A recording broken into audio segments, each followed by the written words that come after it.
Hello, this is Christina Barr. You're watching Black Tea News.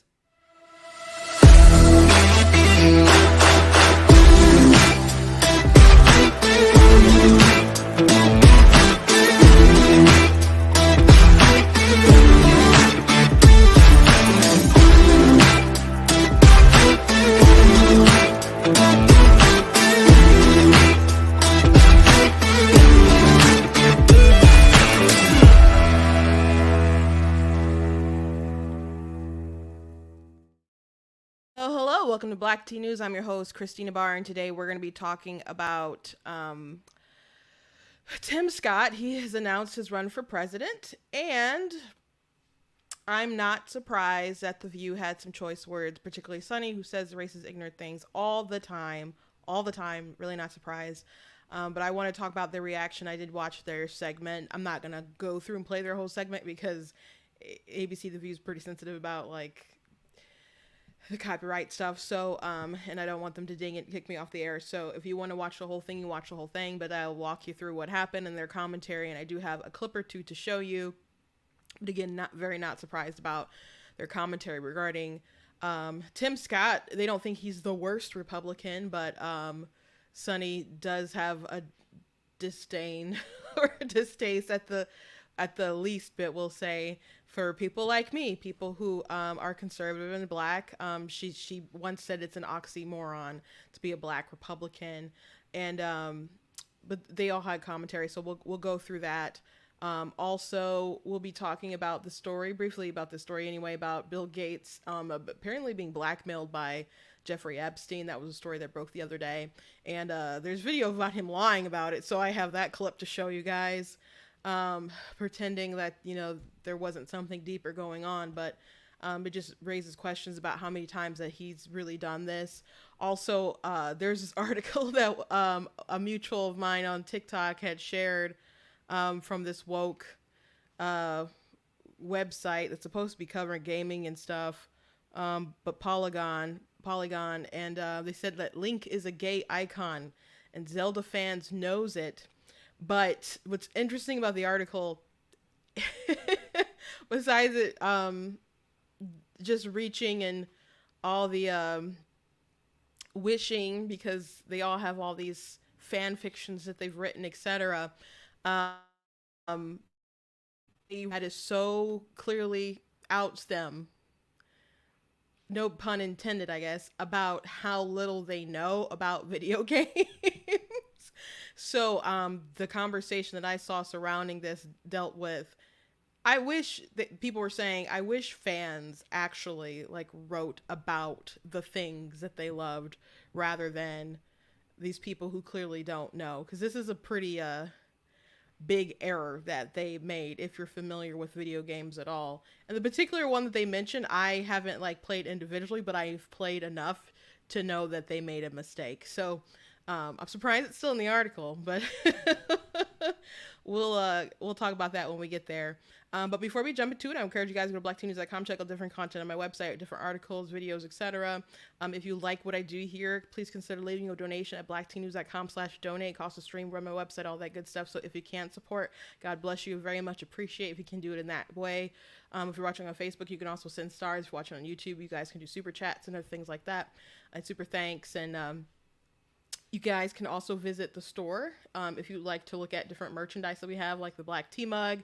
We got the My Money, My Business shirt. You're not the victim. I'm sorry, the You Are Not That Special. I also got that in a little mug as well. So please check out different stuff that we have on the website. Please check out my book, Of Course God is Blatantly Against Abortion. I wrote under Matt Walsh's post about, he said something about everyone is dreading Pride Month, but they have some things in store for Pride Month. And I said, well, I'm considering it Life Month because Roe v. Wade fell on June 24th, which is also my sister's birthday, which is 2 weeks after mine. So my birthday is coming up very soon. But I said it was Life Month. And so I'm just mentioning that to plug in my book so you guys can read, Of Course, God is Blatantly Against Abortion. Please check that out. Available on Amazon and Barnes & Noble. So if you go to my website, you should be able to find it easy enough. It's like the landing page right now on Black Tea News. Black like the color, tea like the drink, but the website is also down there. So you shouldn't mess up the website. But yeah, go ahead and pick that up today. Read it for yourself. It covers the science, it covers a philosophy, but it also covers theology, of course, the societal harm of abortion, talks about separation of church and state, all kinds of good stuff. So please go ahead and check out the book and get it.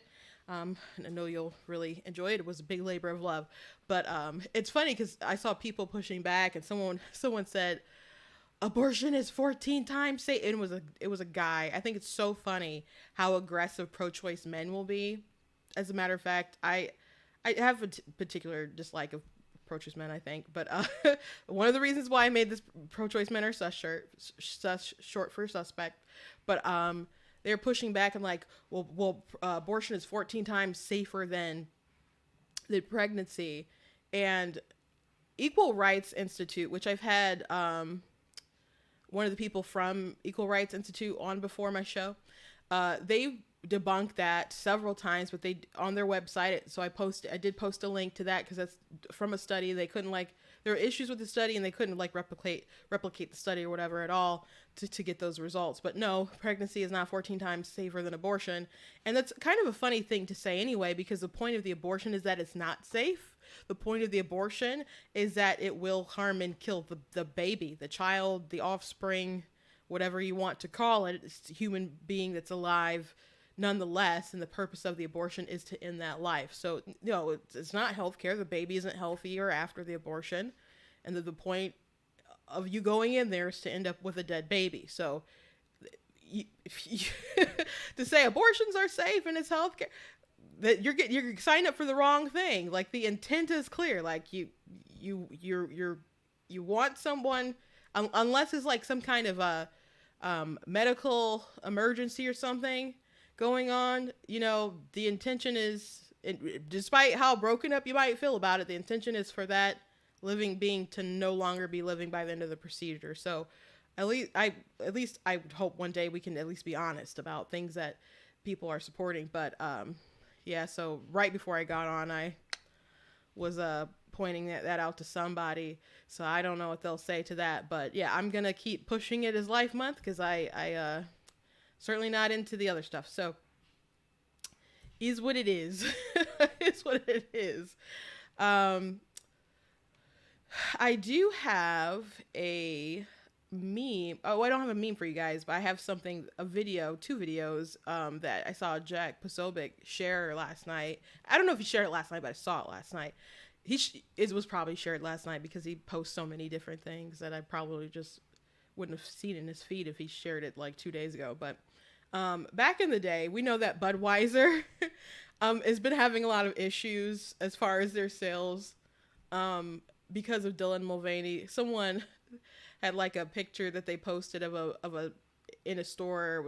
I think it was Walmart, and instead of, at the low prices, instead of having a price, it said, "Just take it, please, just take it." So that would, I guess that would have been funny to share, but I just told you the gist of it. But they're having a lot of issues with their sales after the Dylan Mulvaney thing, and I don't know how, what they can get people back, how long it will take to earn people's trust, because not only, I suppose, are people upset, but they've damaged their brand, and they tried to do, the commercial with the horse. People still aren't buying it. People still aren't feeling it, because now drinking Bud Light is associated with, a dude pretending to be a woman, and they not only did they hire him for the paid promotion, which I'm sure they paid him a lot, because he has, I don't know how many followers he had at the time, but he has like 13 million now, but so somewhere between 10 and 13 at the time. So I could kind of understand wanting that sort of influence on TikTok like that. But still probably not a great target market, because I assume a lot of the people who follow him are young and too young to really drink.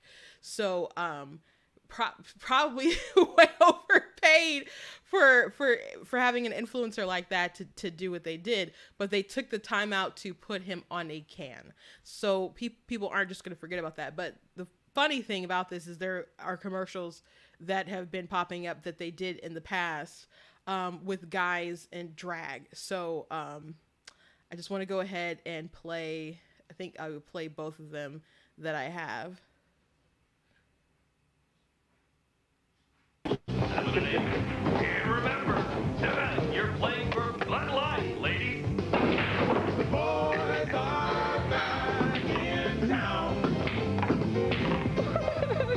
guys are good. Who are you calling guys? Yeah. Looks like you're in the finals. Ma'am, for the great taste that won't fill you up and never let you down, make it a Bud Light. You're the defending ladies pool champion? Yes, I am. So there's one. So that's an old Bud Light commercial. And there's another that they did. I don't know if there's more. It seems like I can vaguely... I don't know. Maybe I'm just imagining, kind of remembering these, but maybe I do.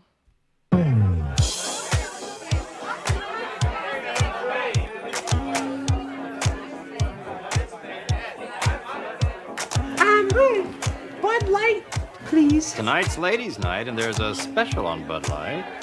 Oh, really? If you want great taste that won't fill you up and never let you down, make it a Bud Light. Oh, no, it's Ted from accounting. So, by the way, I've never been a fan of drag, the kind of comedy or whatever, but some people have pointed out they'll compare Dylan or drag queens to something like that, or Mrs. Doubtfire, and we've talked about this before. But the big difference is one's supposed to be a joke, and Dylan, or at least maybe he thinks is a joke. I think he's kind of beyond the point of it being a joke, but people do still see it as mockery. It's not the same. It's not the same.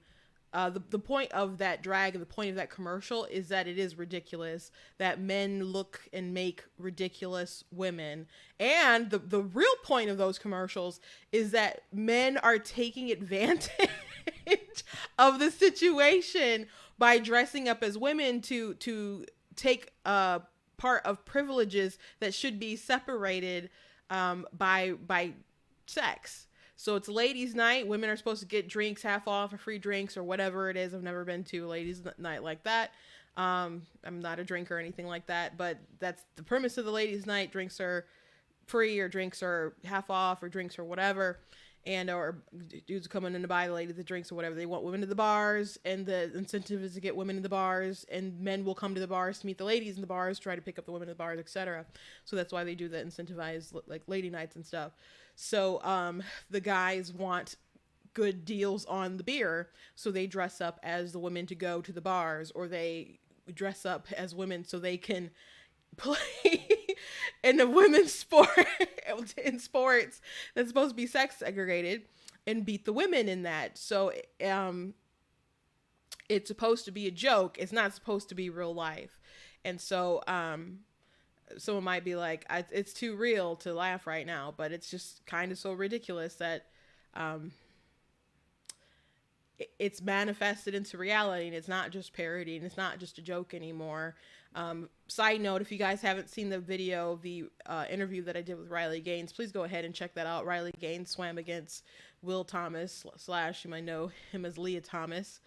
And so we talked about what was going on in the locker room, what was going on with his teammates, how they felt, how the administration and their coaches and other people were treating the girls, and how they were gaslighting them, mentally abusing them, really emotionally blackmailing them, and putting them down, and saying that they were pressing Leah because they were cis and he's not, and how it really wasn't up for debate. And if they couldn't deal with a penis being in their girls' locker room, then that was their issue. So if you haven't seen that interview, please go ahead and go watch it on my YouTube page. It is well worth viewing to hear that perspective. Like, I know you maybe seen snippets or seen headlines or read headlines or maybe even read a few articles, but to hear it from her mouth and about the account that was going on, it was worse than I had thought about and had imagined. And I'm sure it's worse than even we've all heard. So go ahead and check that out, and take the time. It's about 30 minutes to listen to it and share it. Let other people know, because I know that people would not appreciate what's going on in our world today, especially fathers with daughters and mothers with children, as well. But we gotta stand up to this madness. So again, dressing up in drag, which again I've never really been a fan of that humor, is not the same as drag queen storytime hour. It's not the same as, you know, RuPaul and all that stuff. It's not the same as Dylan Mulvaney and other kind of stuff. It's not the same at all. And the point of those videos was to parody what's actually happening now. So Seth Dillon talks a lot about, he's the person who runs Babylon Bee, talks about why it's so important to have humor and satire, because sometimes you have to have the court jester to make fun of the king and the situations that are going on right now. Sometimes it's the only time you can kind of see honesty is when people are kind of joking about it, like a comedian who tells abortion jokes, like was it Bill Burr who made the joke about you're killing a baby, and he's like, I understand that you want to do whatever with your own body, but it is, so I get that. And I wouldn't want people telling me what to do, but it is still killing a baby. And you might say, well, it's not a baby yet. And he's like, but it's like making a cake. And if you put all the ingredients in it, put it in the oven, and imagine you're doing all that and someone just takes the cake out the oven and just throws it across the room. And you're like, well, it wasn't a cake. And it's like, well, it would have been a cake if you hadn't just murdered my cake, you know? So, very dark content, but shining a light on it through the lens of humor. So anyway, just wanted to share that. I want to really quickly talk about the Bill Gates thing before I go into the view. So there's a story that's come out about Bill Gates being blackmailed by Jeffrey Epstein, which makes sense because a lot of people have wondered where all of his money has come from, because it's not making sense to how much money he had and why he was able to get away with so much, with people knowing that he was like a sex offender, everybody pretty much having an idea of something shady going on, and which it's not surprising, right? Is it maybe a little surprising that someone like Bill Gates is up in it? No, it's not really surprising to me. I guess so many people accuse Bill Gates of doing so many evil things, which, by the way, he's buying up a lot of farmland, just FYI. If that's not concerning to you, I don't know why it wouldn't be, but I'm concerned about a lot of things that he's touching. But Epstein had a lot of access to a lot of powerful players, and repeated access, particularly to the Clintons. Bill Clinton, for example, and it still kills me that after there was a photo with Bill Clinton with one of Epstein's alleged sex slaves, that he still spoke at the Democrat convention for president. And after that stuff started to emerge, I would have been like, we have to like X this guy. Like, I know he was the president. I know his wife was the former nominee, but we just kind of have to let them go. They're old. We don't have to deal with them that much longer, you know, for this world. Let's just kind of ostracize them and not invite them back. Let's just blacklist them. I would have had like a serious conversation with people around me if I was a Democrat in a circle somewhere and been like, this isn't good. This is really, really bad. And so it really bothers me and boggles my mind that they were able to speak and they're still being uplifted. And to me, it seemed like they were trying to restore their image a bit. Like they both did those master classes. I guess familiar with the masterclass website and app and stuff when you pay, and celebrities or whoever will teach you about a particular skill or whatever. So Hillary and Bill both had master classes, and I've bought a master class for my sister once for the composer Danny Elfman, which was she thought was really interesting. I think it was a Christmas gift maybe. So they're interesting, but I'm like, why do this when there's so many like negative things attached to these people? But I guess the point is that there's still power and other things attached to them as well. And at the end of the day, people will look past it and not care, which is really messed up. really, really, really gross that they did not ostracize them. But anyway, Bill Gates was blackmailed by Jeffrey Epstein. He found out that he was having an affair and apparently used that as leverage for money in a scam, which there's this old interview with Bill Gates where he like basically lied about that happening. So I'm going to play this clip really quick. With him. Epstein had a way of sexually compromising people. Is that what Melinda was warning you about? No. I mean, no, I had dinner with him, and that's all. And that you regret the relationship, the acquaintance? That I had dinner with him. And the relationship between the foundation and Epstein, which there never was any relationship of any kind. Oh, we just had dinner. No big deal. Yeah, not true. Not true, as that stuff's coming out. So it makes you really wonder. I think no one believes that Epstein really killed himself. I know that's the thing people repeat, and people say it like it's a joke. I think most people like legitimately believe there's some kind of conspiracy behind him being killed, because he knew a lot of people. He had a lot of access to people. He had a lot of things apparently on people, and there was people who probably did a lot of terrible things while with him in his presence, or things that he had recorded or written down or whatever. So it's amazing, incredible that they probably have enough information to go after a lot of people around in that circle, but it just hasn't happened. And I'm sorry to be a cynic about this stuff, but I don't think a lot of people will see justice for horrible things that probably occurred while on his watch. But I think that's why he had to not hashtag unalive himself, because he just knew too much. He knew too much. But the question is, what else did he know? Who else was he entangled with? What other deep, dark secrets did he have?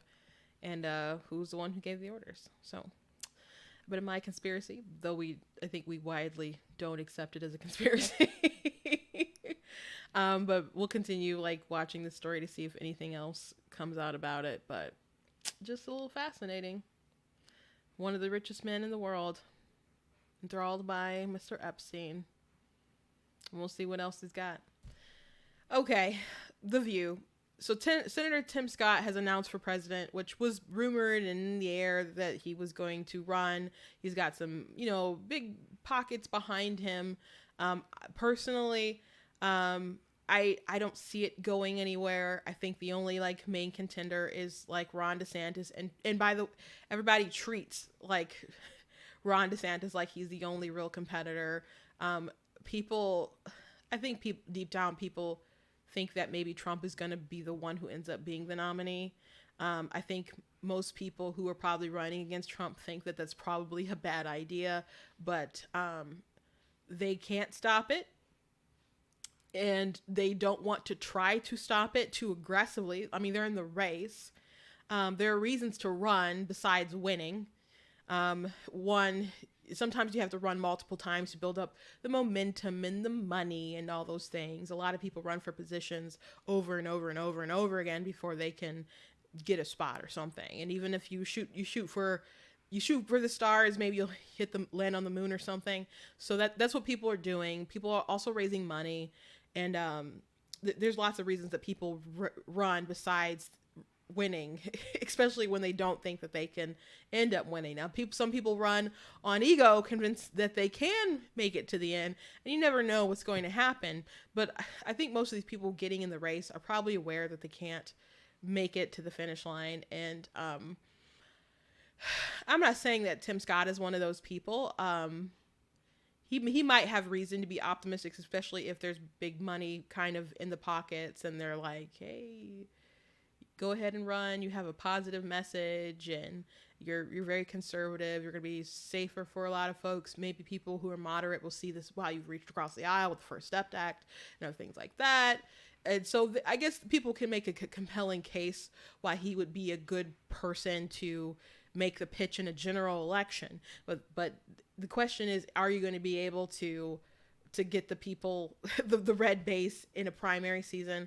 I don't think so. And the more people who stay in, and especially stay in for a long period of time, will just ensure that Donald Trump will take the plurality. and win, just like what happened in 2016. It wasn't the majority, it was a plurality. So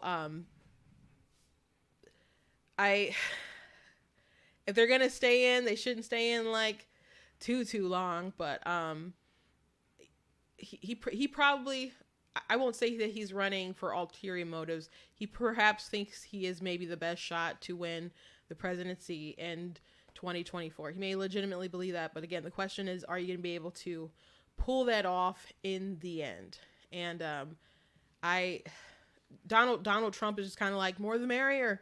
Good luck. You're a good dude, whatever. So it's no skin off his nose. He doesn't see him as a threat. The only person that he's been really aggressive with is pretty much Ron DeSantis. I mean, he said some nice things about Nikki Haley, but Nikki Haley hasn't been going too hard at Trump and stuff either. Ron DeSantis is obviously the 1,000-pound gorilla or whatever you say in the race, and they very much are acting like it, though he has not officially declared, but I'm sure he will very soon, because he is making the rounds on the campaign stops like Iowa, New Hampshire, and stuff like that.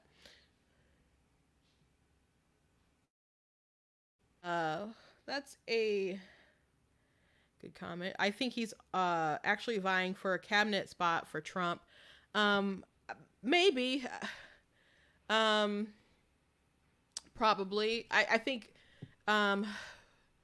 it kind of seems like Nikki Haley, she even started, when she came for Ron DeSantis, she even used the DeSanctimonious line, as if people suspected, like, is she trying to be like VP or something? And is that why she's running to launch her star a little bit, but she's not going to go after Trump too much? And at this point, it seems like, they're gunning for DeSantis. I think they don't want to go after Trump too hard because they don't want it to hurt them too much later. And they know that Trump has such a huge amount of loyalty from the base, and they won't appreciate how hard people go after him. So I think there's a balance, but they're obviously not fighting to win. Because you got to find a way, whether it's tactful or not, to take out Trump, to peel people away, to make that case. And I don't think it's a hard case to make. You just really have to say he has no hope in winning the general. That's needs to be their pitch. And I'm not saying, I think it's, I'm gonna be honest with you guys, I think it's rough because there's so many independents despise him. We talked about how he got arrested, and there was I don't remember the numbers off the top of my head, but we did cover it. But there was a high percentage of independents who thought that he was being prosecuted by Alvin Bragg, and it was politically motivated, but like basically the same amount also believed that they didn't care. So I'm like, this is a bad sign that they know that he's like being unjustly targeted, but they also just don't care that he's being unjustly targeted in this kind of way. So I think it's a hard sell, and people are hoping that people will be like, well, we made a mistake. A lot of people have a very hard time admitting that they're making mistakes. Now, I think Trump's campaign strategy should be, you all made a mistake. And I think it should be, I told you so. Like I said, Joe Biden would do this, and he said he would come after oil. I said he would come after oil, and what did he do? Gas prices are up, and he worked on shutting down pipelines. He says he wants to get rid of, like, we'll need it for at least 10 years. Like, oh, that makes people in the industry happy. Yeah, right. So you could talk about Afghanistan exit, all kinds of different things, people falling from airplanes, droning an innocent family, and no one being held accountable for it. You could go that route and just focus on Joe and be like, we can rectify the situation. You made a mistake, America, but it's okay. We can fix it. I can fix it. I can make America great again. That should be his focus. He should pretend like no one else is in the race, because as far as he's concerned, no one else is in the race because he's so far ahead of everybody else. But everybody else needs to make the case that he can't win in the general. That needs to be what they focus on instead of, going after DeSantis or whatever, because taking out DeSantis isn't going to magically make them the person that they pick over Trump, you know? And if they genuinely believe that Trump has no chance to win in the general, them being tagged on as a VP pick isn't going to somehow make the ticket more palatable and push them over the finish line. So if they genuinely believe that Trump has a very slim to none chance of winning over the numbers that he couldn't get last time, then they should fight. They should fight. If they believe that's the case. So I think Tim Scott thinks that I would believe that he's running because I think he thinks that he's the best bet and that he could probably win in 2024. I think that's what he thinks anyway. I think he thinks that he'd have good crossover appeal. And I think there's good reason to believe that, not for, you know, a lot of the Democrats are crazy, but they're getting some of those independents back and some really soft Dems that don't like the account of things, and then you can bring back suburban white women and in places that we lost voters. Like we even lost like some white men, some percentages of white men, probably because they got nagged by their wives and girlfriends and daughters so much. So those are all things to think about. But anyway, the View had plenty of things to comment on and talk about as far as Tim Scott, which I'm not surprised because Sonny, as I said at the top of the hour, disdains people like myself and Tim Scott, and said that being a black Republican is an oxymoron. So I'm going to play this commercial that they played on the show, and then they reacted to it. So I'm going to play a couple clips from The View, just like two, because ABC is very, very touchy about. So I wish I could play like the whole segment and watch it with you guys, but they're funny. They're funny. So here's the Tim Scott commercial. Today's kids are growing up immersed in a culture where everyone's a victim. We have to start teaching the necessity of individual responsibility. If you are able-bodied, you work. If you take out a loan, you pay it back. If you commit a violent crime, you go to jail. Can I get an amen? I'm telling you the truth. I'm Tim Scott, and I approve this message. So, on The View, they were really, Whoopi started the conversation. And so she started this conversation about accountability by deflecting and going, oh, what about, I think he needs to look at his own party. What about Trump saying, you know, that he won and blah, blah, blah, and won't take basically accountability, whatever, for his loss. To me, that's a really dumb remark to make because Tim Scott is running against Trump right now, obviously. So he didn't come out and attack him in his first ad or anything like that to that point. But he's not, you know, on his heels, just fluffing his cape saying, you know, run again, you know, greatest president or something. That so he's running to be opposition. So if you don't like Trump, you should root for someone who's not Trump. But people on the left, like the ladies on The View, they believe Trump will lose. At least Joy has said this before. So they want someone like Trump to win because they think that Joe Biden will have a better time in the general election. But if you genuinely believe that Trump is a big problem, then you should want someone else and support someone else and uplift someone else to win in the primary. And then if Joe Biden just has a harder time against them in the general election, then he just has a harder time in the general election. That's one thing that really bothered me about these folks. And like even in 2016, they thought that Trump was the worst, and it was a big joke to them for him to be the nominee. That was literally Hillary Clinton's campaign strategy. Now going to Wisconsin and other places, which people always joke about her not going enough places, but I don't honestly think it would have mattered.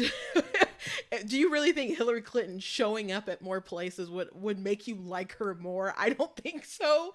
But people mention that all the time, but I'm like, I don't think that would have mattered if she showed up in Wisconsin a few more times. But her campaign strategy was to make Trump the nominee, and then she just thought she would win. And I know this because they were talking about this in the Podesta emails, which, yes, I read at least some of them. And that was something the people on her campaign were concerned about, because they thought she was focusing too much on that particular strategy. And it obviously backfired, because once he was a nominee, they thought he was just too radical, too crazy, too inexperienced or whatever, that people wouldn't vote for him. And unfortunately, she miscalculated, and people hated her a lot more than they disliked him. And even if he blew up the system, they're like, the system needs to be blowed up, basically. And there was one guy I used to work with. I saw him, and he's like, I vote, and he's a Bernie guy. This guy is a socialist, communist kind of person. And when I saw him after the election, he's like, I voted for Trump. And I was like, what? But he thought like the system needed to be destroyed. And things were going pretty good as far as policy wise, but in his warped brain, he didn't think so. He's just like, it's all going according to plan. I'm like, okay, okay. If you think so, thanks for the vote, I guess. So when people say stuff about, oh, these Trump voters, these people voted for him for all kinds of different reasons, including people who did not like him, just FYI. So you can't paint all these people who pulled the lever for him with a very broad brush, because I guarantee you people have very interesting reasons for voting for people. But if you really thought he was the worst, your strategy should not have been to uplift him to that position of being the nominee so you can have a better shot at winning. You know, it should be like, you know, sometimes in different sports competitions, they'll be like, oh, let the best person win. And I want to see the best person win in the finale, get to the finale with me, and we'll race each other. And I'll know that I was the best person because I dominated the competition and it was a good fight and whatever. That's not how politics are. They don't want the best man to be the person. Like they want to have the easiest time possible, even if they have to risk the fate of the freaking country. They will push the worst person through. And I'm not trying to say that he's the worst person through, but they believed he was the worst person to push through, and that's why they wanted him to be the nominee.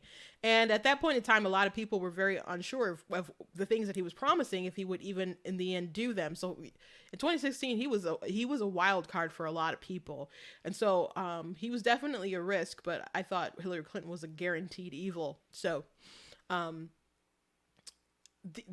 these women don't want Trump again, because they think he's the worst, they think he's, you know, the next Hitler or whatever, don't obstruct people who are running against him and support people who you think could be viable and possibly beat him.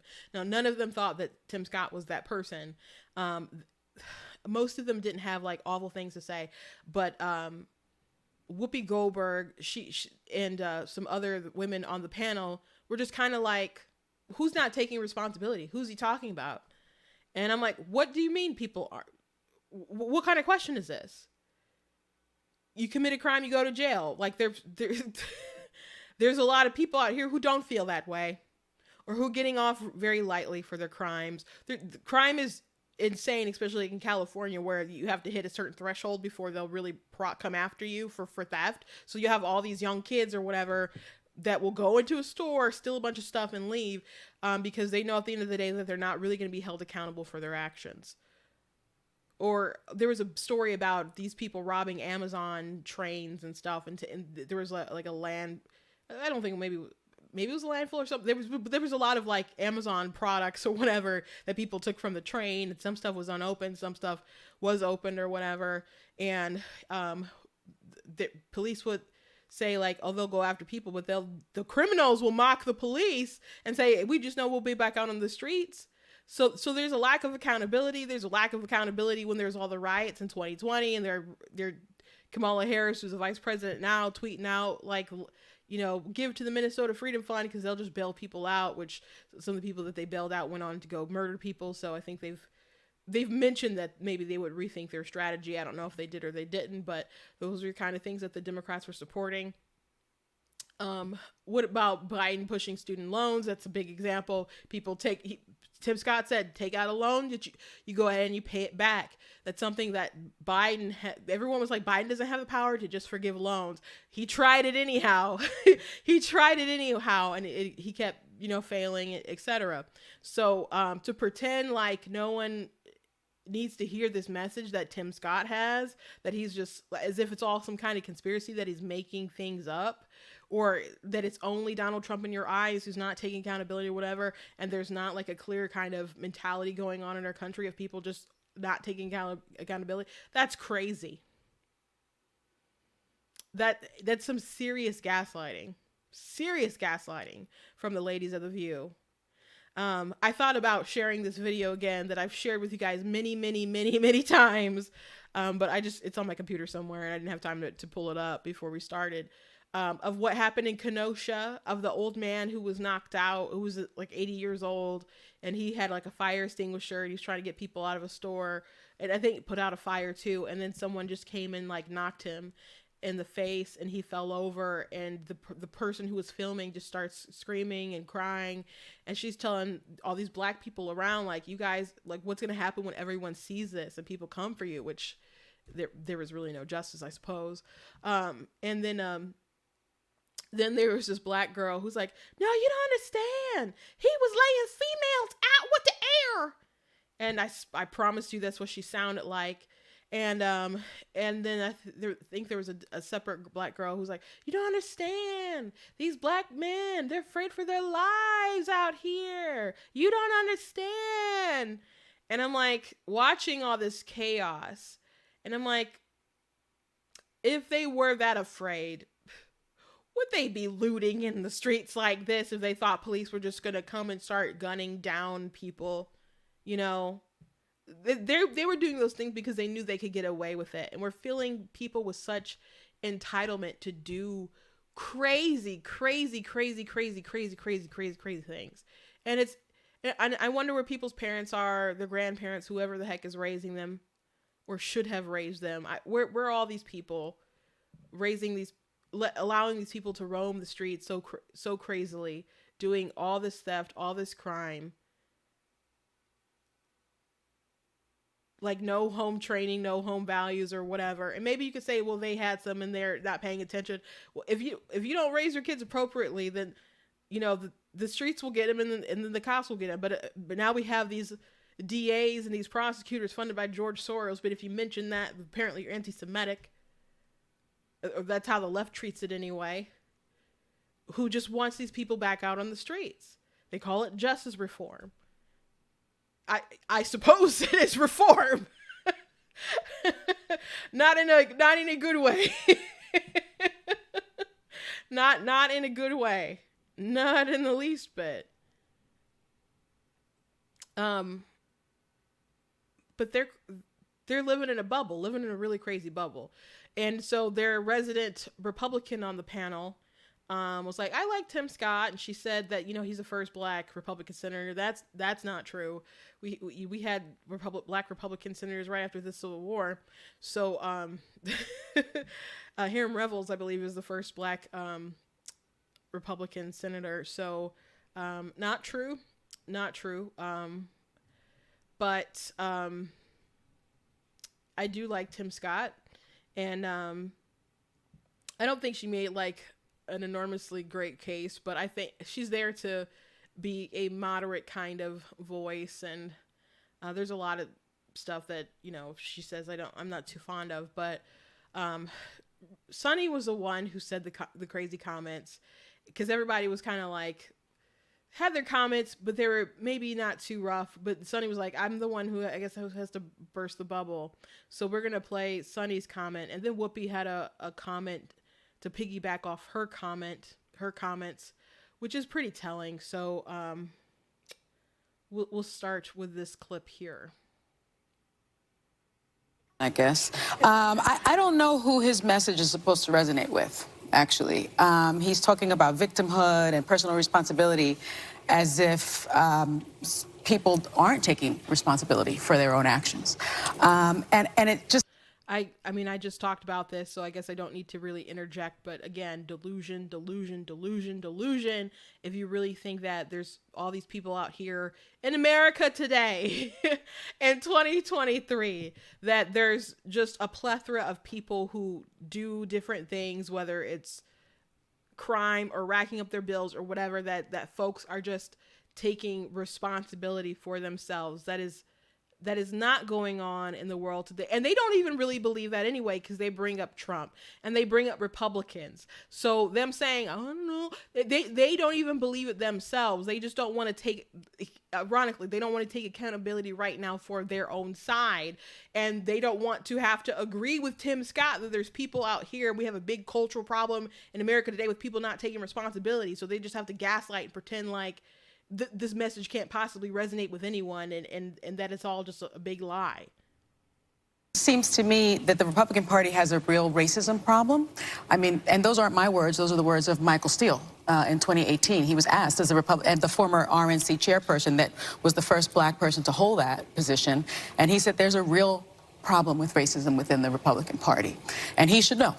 And so it seems to me that, you know, at this point, Tim Scott is only polling at 1.8%.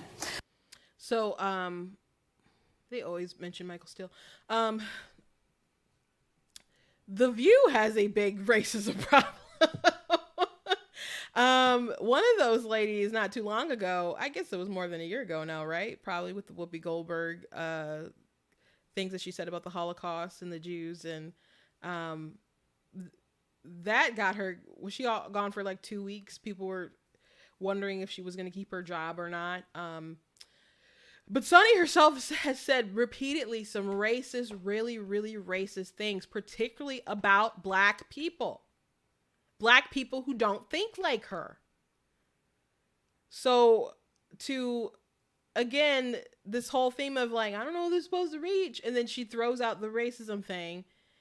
And it's like, well, why aren't you taking accountability for the things that you say and the way that you think? Turn on MSNBC and tell me that folks on the left don't have a problem with racism, because you got Joy Reid on that show who said racist stuff about Tim Scott. What about their ABC, right? Jimmy Kimmel, isn't he on his show when First Step Act passed? Man, was Uncle Tim calling like a Uncle Tom, was that not trending on Twitter? It was, because I have the screenshots. I made a little TikTok about it. And you had all these people who were calling him the token black guy, and Jimmy Kimmel made a joke about it. Jimmy Kimmel, Mr. Blackface. So their side, I can tell you as a black conservative myself, getting the end of a lot of comments, that their side has a really, really, really, really big problem with racism. Not only that, they have literal racism in their party platform. And they're saving the soul of America part. They say they reject the idea of race neutral policies being able to solve our problems or whatever. So they literally advocate for us making laws that do not treat races the same. They advocate for that. Really a surprise. I'm hearing and seeing of graduations where they're having the black kids win separately, or people getting different awards in schools. Like someone was telling me on the phone today that the different kids in this school got awards for the graduation, like well academics for indigenous people, well academics for black people, well academics for Asians. And I'm like, was there a well academics category for white people? And they were laughing about it, and they were like, no, there wasn't, because they would think that was racist. So they believe in all these like categories and of separation. They don't believe, which, if you look at CRT, they criticize the civil rights movement, and the civil rights movement was like moving forward past this stuff. They don't believe that stuff. They believe that America is just kind of so terrible that they have to tear down those systems and Frankenstein a dystopian future or something like that.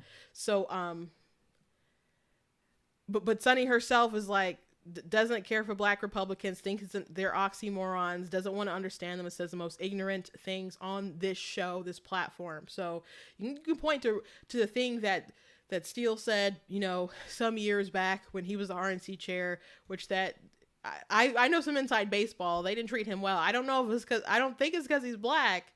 But it could be, could not be, but there were some things that was done dirty, and I won't say too much more than that, but there's always other reasons that could be going on beyond the surface. But quoting one guy forever, you got to have more than that. But if you want to talk about racism, at least take accountability for your own. At least take accountability for your own. Donald Trump is still the front runner at 56.3%. And I do want, people are surprised at that, but yes, and Ron DeSantis is at 19.4%. And so it just seems to me that this is, and black people make up 2% of registered Republicans. So it's a very tiny fraction. I don't know that the overwhelming base would vote for someone like Tim Scott. So the line about the 2% or whatever making up the Republican base or whatever, white people will vote for Tim Scott. Are you kidding me? White people do vote for Tim Scott. White people do vote for Tim Scott. People will vote for him. And you know what? A lot of people who've crossed over and voted for Donald Trump in 2016 also voted for Obama in 2008. And that's just in 2012. A lot of the same voters crossed over and voted. There was overlap, but there are people who will vote for a black person. There are people who loved the 999 plan of Herman Cain. People still talk about, people supported him. People do support black candidates in the Republican Party. And people say that they don't care about identity politics and all that stuff, but sometimes they do. And sometimes they think it's a net positive, and sometimes they want to. It'll be the unspoken thing, but yeah, they'll even want to support people because they're black. Some people are like that, so it's not a big thing, I don't think, in the party, but sometimes it's mentioned. So to even think that because they're black, no, he won't get that support, that's not even true. People are complicated. Again, people vote for people for all kinds of reasons, Sonny. But to assume that he's not going to get the win because he's a black guy, he's not going to probably get the win because so many people are still enamored with Donald Trump. Because so many people feel that Donald Trump the election was stolen from him, whether they believe that votes were literally changed by software, or they believed that the FBI and social media platforms and Zuckerbucks and the people changing rules at the last minute, and the mules putting votes in different places. If some people just believe that he got a really raw deal and the process was so unfair, and they want some kind of justice for this man that they had this big Russia hoax for, and how the media came against him and all these lies were against him all this time. And they want to see some kind of justice. I like the poetic justice, the idea of him coming back and having a Return of the Jedi moment. I like that the poeticness of this. I do. But I do want to win at the end of the day. So whoever I think is going to win, and I agree with the most, is going to be the one that I end up supporting. But there are all kinds of reasons why people might not vote for Tim Scott. But there's people in this chat are saying that they would vote for Tim Scott over Donald Trump. There are people who are saying that in the chat. I think there's a lot of people who like Tim Scott, especially his positive message. Especially his positive message that he has. But they don't like that he has a positive message, and we'll get to that. So they're saying that they don't know who his message is speaking to, that about the accountability or whatever, as if people aren't taking accountability, but they don't like his optimistic speech. And Sonny talks about that, and Whoopi backs it up. I think one of the issues that Tim Scott has is that he seems to think because I made it, everyone can make it, ignoring, again, the fact that he is the exception and not the rule. And until he is the rule, then he can stop talking about systemic racism. Clarence Thomas syndrome. But I do think that he has championed. So, because he has a positive story and thinks that everyone can make it, because he made it and everyone can make it, that's an issue. The pull yourself up by your bootstraps, or they don't like that. And Whoopi Goldberg said he has Clarence Thomas syndrome. Clarence Thomas has a very interesting life. If you happen to have the Daily Wire,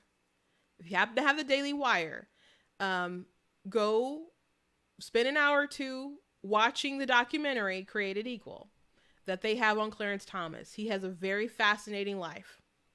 And that was not easy. Growing up, he worked hard, and he had a grandfather who really pushed him to work hard, taught him how to work hard. I think we're losing a lot of that today.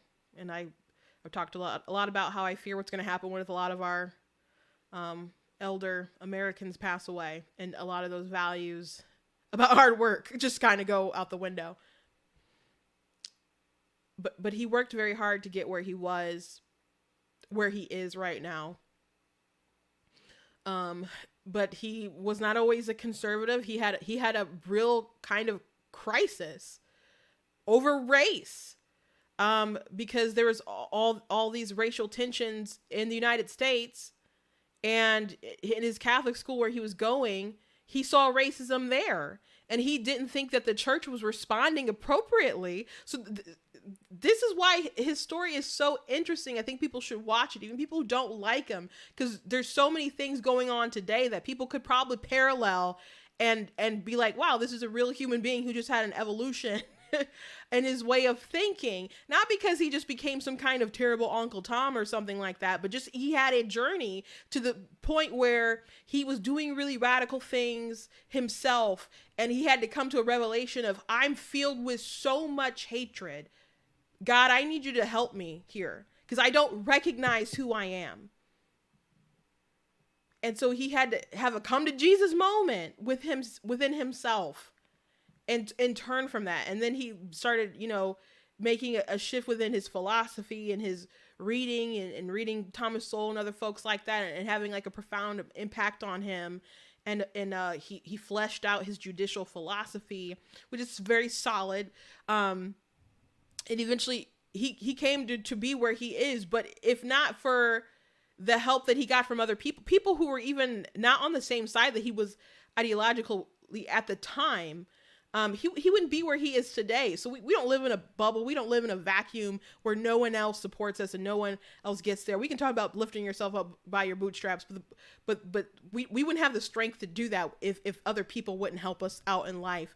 And he had people push him who got him to where he is today. But it's not just like they made him in some kind of conservative Black Republican factory and he came out of a box and he's just a plastic person with no soul. That's how they treat people like him. And to say and to believe like, oh, Tim Scott did it so other people could do it. Oh, it's that Clarence Thomas syndrome. As if when he got this job at the Supreme Court where he worked to get there, was recognized and nominated, that they didn't try to pry that from him through the most degrading process and lies and slander. Yes, lies and slander. And people thought so at the time and still do, by the way. People who weren't even Republican thought that. There was no there. But they pushed it anyway. And he had the high-tech lynching with Joe Biden sitting right across from him and Kennedy, who left that girl in the water, Chappaquiddick. If you haven't read about it, at least go watch the movie. So it's wild. And Ginny Thomas talked about it was so hard being at that hearing, knowing what he had done and sitting across from her husband. So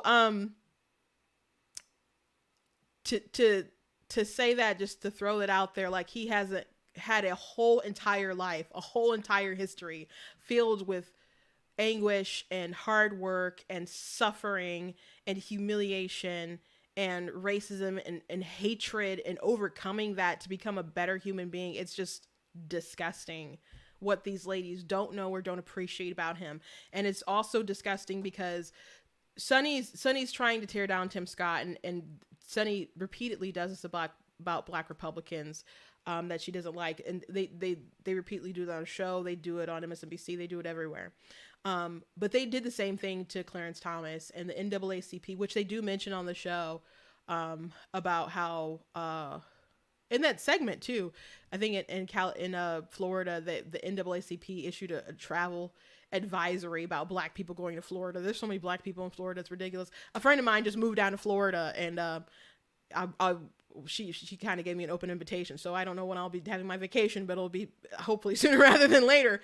Go down to Florida and just enjoy it. I haven't been to Florida in some years, and it seemed like everybody is escaping there.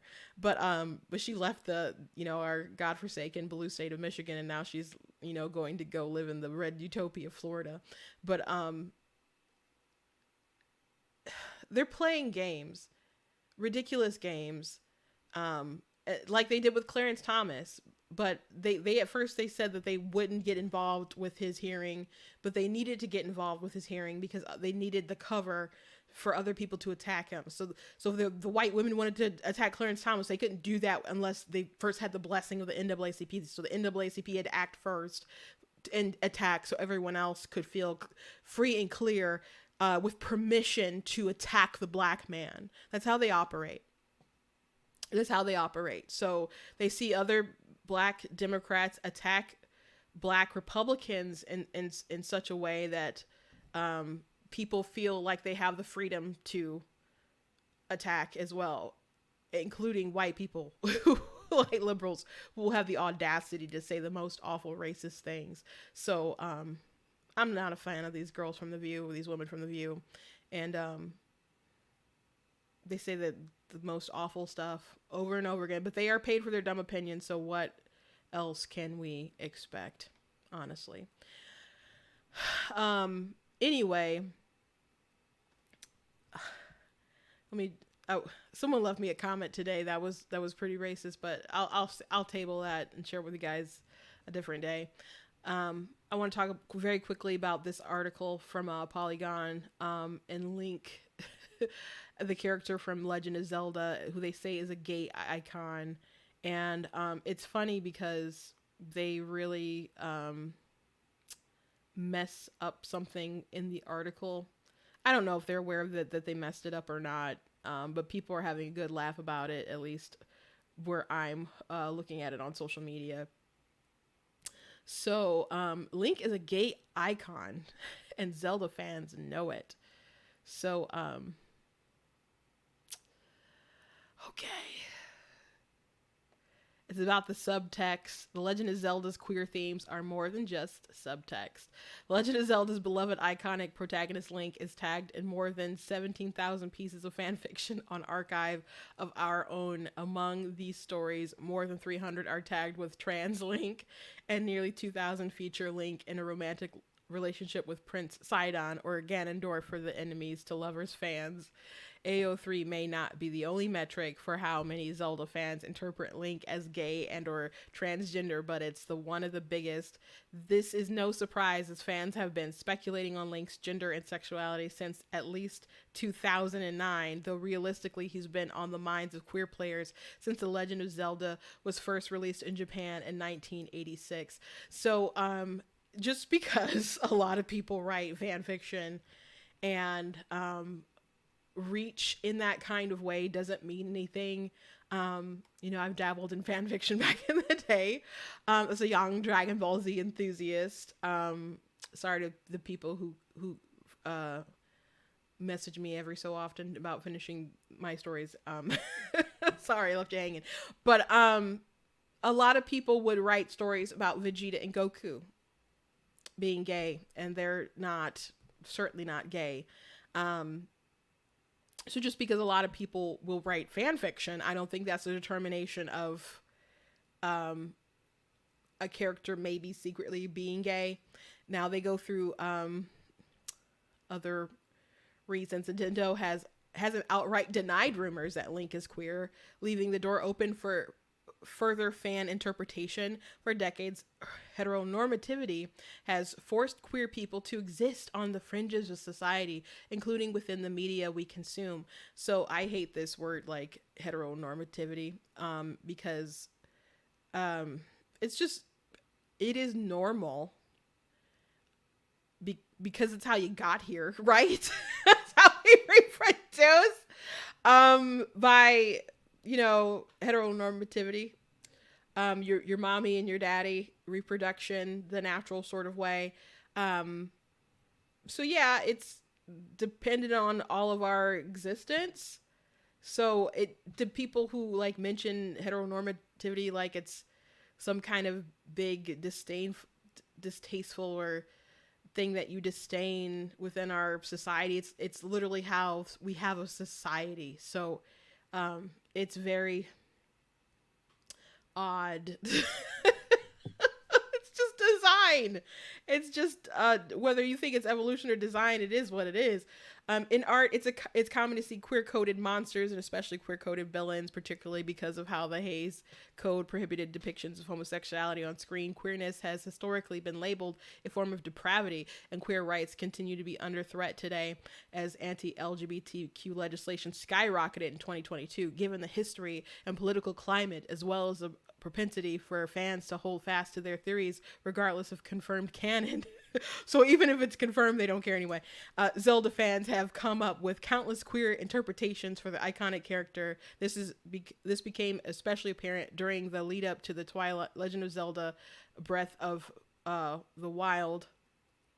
Prior to the game's release in 2017, there were rumors that players would have the option to choose between girl or boy Link. In 2016 interview with Time, Zelda producer Eiji Onoma addressed these rumors after it was confirmed that Breath of the Wild would again feature a masculine Link. His responses point to seemingly intentional ambiguity around Link's identity markers. Back during the Ocarina of Time days, I wanted Link to be gender neutral. I wanted the player to think maybe Link was a boy or girl. If you saw Link as a guy, he'd have more feminine touch, or vice versa. If you related to Link as a girl, it was with more of a masculine aspect. Omona told Time, I really wanted the designer to encompass a more gender neutral figure. During the development of Twilight Princess, I went a different route and created a version of Link that was more masculine, but after Twilight Princess, I went back to drawing broad and decided Link should be more gender neutral character. Omona continued, hence I created the version of Link that you see in Breath of the Wild. As far as gender goes, Link is definitely a male, but I wanted to create a character where anybody would be able to relate to the character. And it's interesting that, I saw some people online having a conversation about how people are like, oh, we need to have black characters because it inspires and uplifts people. And people are like, what about Dragon Ball Z, or Naruto? People don't care that they're not black. And then someone pointed out, like, that's because that's a woman thing. I'm like, that's pretty interesting. Because guys will see, like, Optimus Prime and be like, that's me. That's literally me. I'm Optimus Prime or something. And a girl will be like, this Barbie will become them. So guys really don't care so much. And girls, they really kind of tend to need to see themselves more in the character. I'm not saying that's every girl. I'm definitely a different kind of person, just in general. My personality type is even like, you take that like test of different personalities. Mine is like the rarest you can get. But what's funny and what drew my attention to this article, I'm not going to read the whole thing, is this paragraph here. This quest fails trans Zelda fans in major ways, but much like Amona's denial about Link is gay, it also presents players with an opportunity. They can choose the game after completing this quest by adding more femmed clothes to Link's wardrobe, which unblock and in multiple colors once you enter the town, and donning them as often as they like. Other costumes are less intentionally feminine, but there's also a distinct absence of hyper-masculine imagery like you might see in Red Dead Redemption or even Metroid, wherein male heroes are either super muscular or tall or wiry, or their costumes emphasize their bodies. So I've never really played any Zelda games myself, and I've definitely played with Link, and I've never played Metroid, and but I know the character Samus, right? And reason being is because we are always big on Super Smash Brothers. My family, we get together and we'd play for hours and hours. Sometimes like before on Christmas or whenever Eve, we'd play, you know, the whole night. But we're really into it, right? We're really, really into it. And Link is a playable character. Link is a playable character on quite a few things. Soul Calibur, they had him. Oh gosh, my sister would play as Link, and all she'd have to do is like slash the sword, and it was so hard to kind of maneuver around that. I think that was kind of a flaw in their design, gaming design. But I'm just like, you're only winning because you suck. That's what I told her, the child. It was so frustrating. But Link, we played as Link as other things. But have I played like a Legend of Zelda game? No, I've actually never played one. But Metroid, I am aware of some. So that's the character, right? What does so she said Metroid has hyper masculine imagery. So are you aware in the least bit what this character looks like under the armor? Boop. Let's look. Ah, there she is.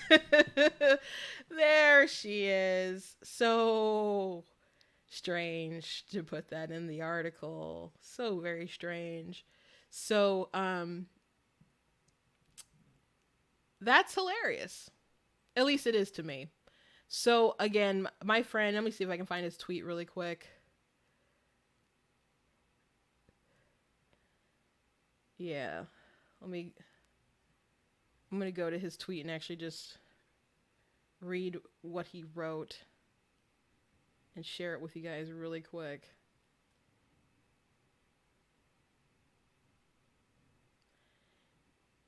He said, forget the claim about Link. I just want to know one thing. How?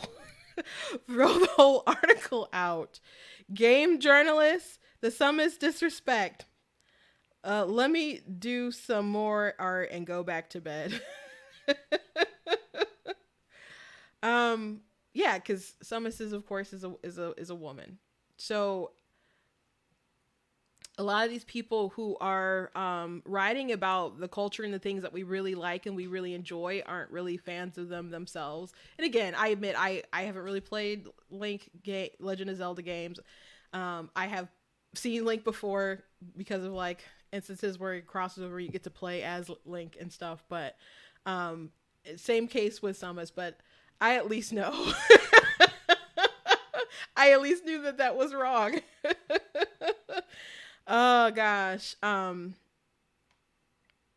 But a lot of people get involved with pop culture stuff and the nerd stuff because there's money in it. There's money in it.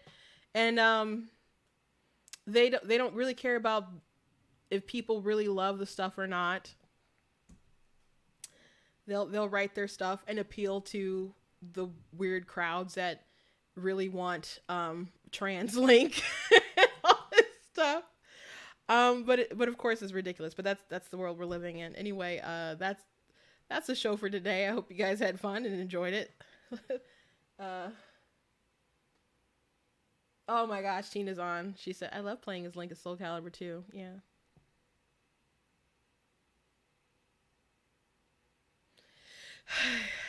Yeah, she sure did love playing that. Anyway, I hope you guys enjoyed. Please go to blackteennews.com, check out different content on my website, different articles, etc. Please check out my book, of course, God is Blatantly Against Abortion. Tina's in the chat. She is the one who drew this lovely cover here with the hand of God reaching out to the baby. So I love this cover so much. So she did a great job. And she did quite well at Comic-Con herself, selling her weird art and her traditional little teeny tiny paintings. So you guys can click on her face and go follow her on YouTube and go check out her website. She does great work. If you like what I do here, please consider leaving a donation at blackteennews.com/donate. It costs a stream, it costs to run my website, all that good stuff. So please go ahead if you can and support. The Bible says you have not because you ask not. So I am asking. So if you are able to support in that kind of way, God bless you. Very, very much appreciate it. If you can support in that way. If you can't, I totally understand. By inflation and all that stuff. I thank you guys for commenting, for liking, for watching it live, for watching it back later. All that really does help. So God bless you for that. And when you get the chance, please check out different articles, videos, etc. on the site, and also our merch at our store, which I promise I will be adding more things soon. So God bless you guys, and I will see you tomorrow.